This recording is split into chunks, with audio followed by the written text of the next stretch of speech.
Někteří lidé si myslí, že inteligence je vrcholným úspěchem evoluce. Jestli je to pravda, mělo by na světě být víc inteligentních tvorů. Ale podle toho, co víme, jsme jediní. Dinosauři žili na světě asi 200 milionů let a zatím nevíme o žádném inteligentním. My lidé, moderní lidé, žijeme na Zemi asi 100 000 let. Pouze malý zlomek z 4,5 miliardy let, kdy existuje Země. Takže se dostaneme k velmi šokujícímu závěru. A to, že inteligence ani vlastně není potřeba. Že matka příroda si v klidu i miliony let poradila s neinteligentními tvory. A my, jako inteligentní tvorové, jsme malé děti na dvorku. Pak si možná začnete říkat, jak jsme se stali inteligentními. Čím se lišíme od zvířat? Vlastně jsou 3 základní ingredience, tedy alespoň 3, které nám vlastně pomáhají dosáhnout inteligence. První je obrácený palec. Potřebujete chapadlo, pařád, obrácený palec, abyste mohli manipulovat s okolím. To je jedna z ingredience inteligence. Schopnost měnit okolí. Druhá je zrak, ale zrak predátora. Oči nám míří dopředu, ne do stran. A proč? Zvířata s očima dopředu jsou predátoři. Lvy, tygři a lišky. Zvířata s očima do stran jsou kořist. A nejsou tak inteligentní jako třeba králík. Říkáme hloupý králíček a chytrá liška. A máme k tomu taky důvod. Protože liška je predátor. Musí se naučit přepadávat. Musí se naučit, jak se plížit. Maskovat se.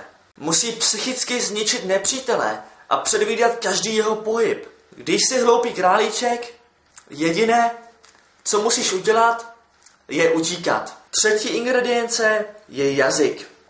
Musíte být schopni předat své znalosti další generaci. A podle toho, co víme, zvířata svým potomkům nepředávají znalosti jinak než primitivními gesty.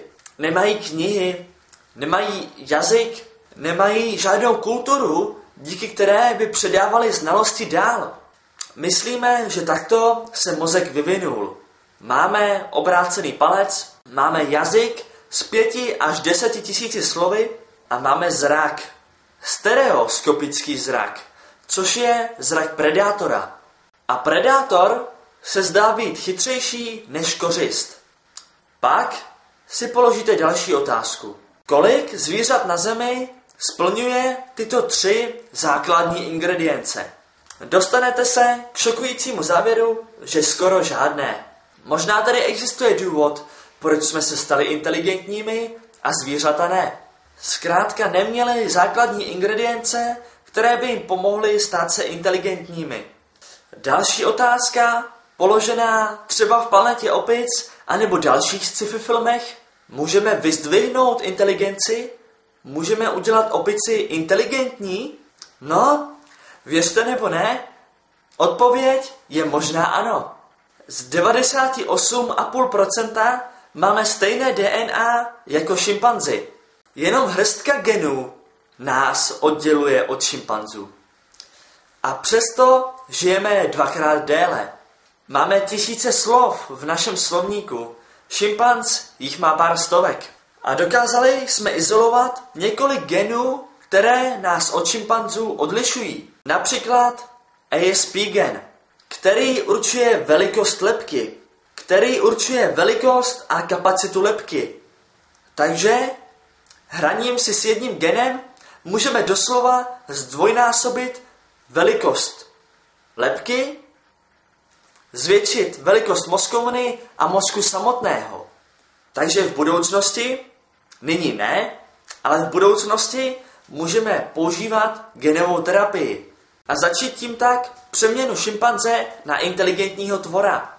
Známe geny, co zvětší objem mozku. Izolovali jsme i geny, které nám dávají manuální zručnost, díky kterým tvoříme nástroje. Našli jsme i geny, které nám umožňují artikulovat tisíce slov. Takže možná budeme schopni si hrát s geny šimpanze tak, aby měli větší mozkovnu a lepší manuální zručnost a měli schopnost artikulovat tisíce slov. Co ale dostanete? Dostanete primáta, který se podobá člověku. Podle mého názoru se tím nemá cenu zatěžovat. Lidi přece už máme, koukněte se z okna. Proč se zatěžovat manipulací se šimpanzem? Čím víc je šimpanz inteligentní, tím více se přece podobá člověku.